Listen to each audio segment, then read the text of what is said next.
شیخ محترم حافظ محمد مزمل صاحب، آپ یہ ذرا تھوڑی سی رہنمائی فرمائیں کہ آخر ایسی کیا وجہ بنی کہ ہمارے ماحول میں، ہمارے معاشرے میں محرم میں شادی کرنے کو برا کیوں سمجھا جاتا ہے، یا لوگ اسی سے کیوں بچتے ہیں کہ ہم محرم میں شادی نہیں کرنی، محرم سے پہلے کر لیں یا محرم کے بعد کر لیں؟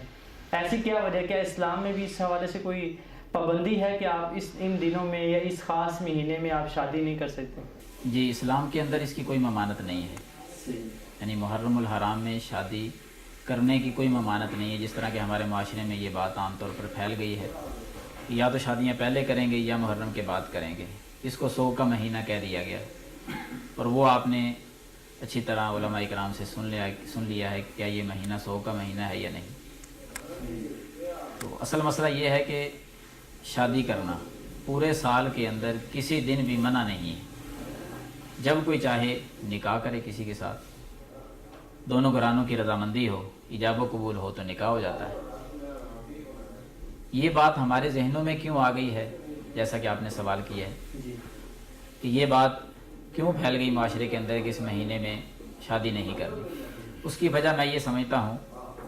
کہ شاید ہم نے یہ سمجھ لیا ہے کہ جس طرح شادی کے اندر ہماری رسومات ہیں، جو ہمارے رواج ہیں، وہ اسلام سے ہٹے ہوئے ہیں،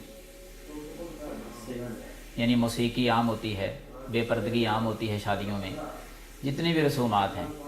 ان کو جب ہم دیکھتے ہیں وہ ہمارے ذہن میں یہ تصور پیدا ہوتا ہے کہ یہ مہینہ، اس میں ایک بہت بڑا واقعہ رونما ہوا، سیدنا حسین رضی اللہ تعالیٰ عنہ شہید ہوئے،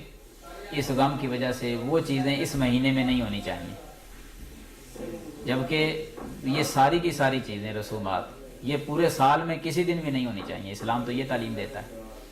کہ پورے سال میں جب بھی آپ نکاح کریں، شادی کریں، تو یہ چیزیں تو پورا سال ہی حرام ہیں، صرف اس مہینے میں حرام تو نہیں نا،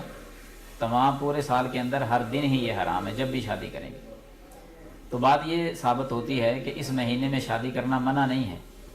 شادی کر سکتے ہیں، بالکل جائز ہے۔ پھر اس مہینے میں آپ احادیث کو پڑھ کر دیکھ لیں،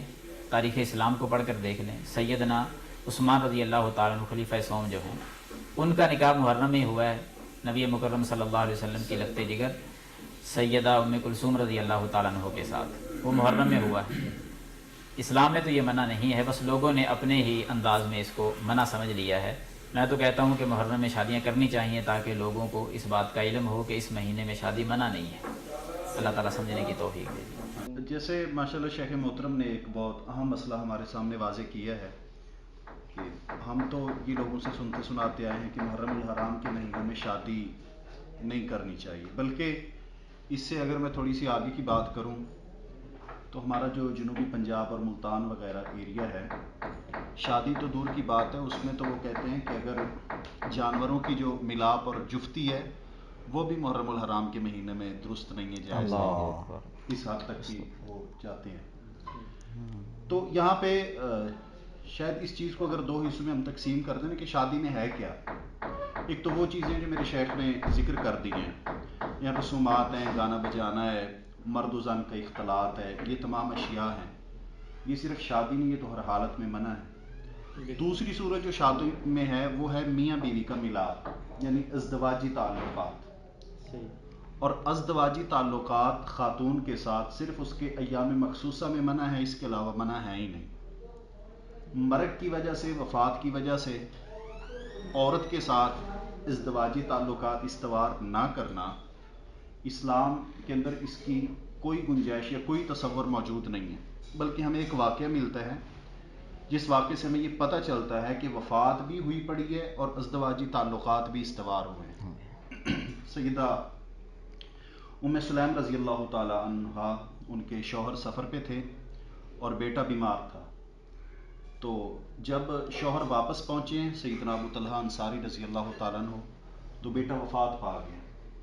اور سیدہ ام سلیم نے بتایا نہیں، بھی شوہر سفر سے آئے ہیں، پریشان ہوں گے، تو اگر میں نے یہ بتا دیتی ہوں کہ بیٹا فوت ہو گیا ہے تو یہ اور پریشان ہوں گے، تو رات کے وقت بیٹا فوت ہو چکا ہے، اور رات کے وقت سیدہ ام سلیم اور سیدنا ابو طلحہ انصاری رضی اللہ تعالیٰ عنہ آپس میں ازدواجی تعلقات استوار کرتے ہیں، مباشرت کرتے ہیں، اور پھر یہ سارا واقعہ جب رسول اللہ صلی اللہ علیہ وآلہ وسلم کو پتہ چلتا ہے کہ وفات بھی ہوئی اور میاں بیوی کا ملاپ بھی ہوا، تو اس کی شرعی حیثیت تو رسول اللہ صلی اللہ علیہ وسلم نے وہاں پر برکت کی دعا فرمائی ہے. آپ نے یہ نہیں فرمایا کہ جب وفات ہوئی پڑی تھی تو تم نے یہ معاملے اور یہ تعلقات استوار کیوں کیے, کیونکہ یہ ناجائز نہیں ہے, یہ جائز معاملات ہیں.